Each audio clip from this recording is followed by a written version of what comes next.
ishtirokchilari, mana bugun Respublikamiz Sog'liqni saqlash vazirligining 2020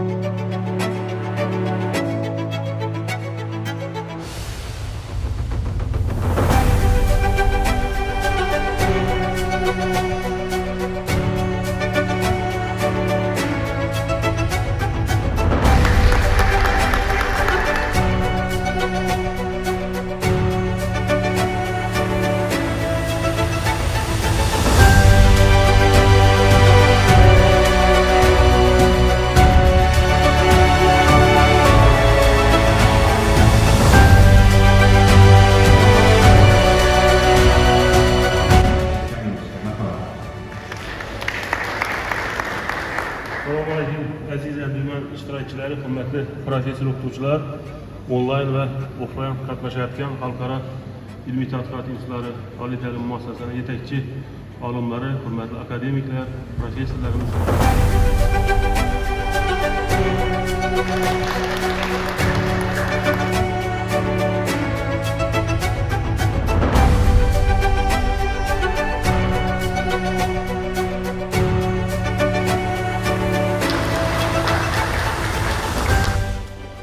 Bugungi mana Xorazm Toshkent tibbiyot akademiyasining Xorazm filialida patologik anatomiyani dolzarb muammolari mavzusidagi ilmiy anjuman jarayoni ketmoqda.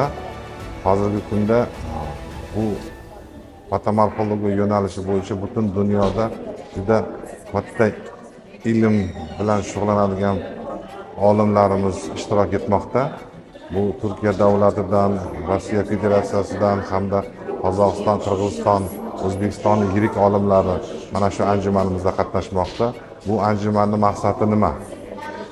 O'zbekistonda tibbiyotni rivojlantirishda asosiy o'rin tutadigan tibbiyotni bir sohasi hisoblanadi va bizani erta tashxislashdan tortib o'limdan keyingi tashxislashgacha bo'lgan jarayonni hammasini patolog anatomlarimiz bevosita ishtirok etib, shularga tibbiyotda bo'ladigan yangiliklar bormi, tibbiyotda uchramaydigan kasalliklar, yangi chiqayotgan kasalliklarni aniqlashda, undan tashqari erta aniqlash kasalliklarni diagnostikasini rivojlantirishda juda ham katta rol o'ynaydigan bu patolog anatomlarimiz hisoblanadi.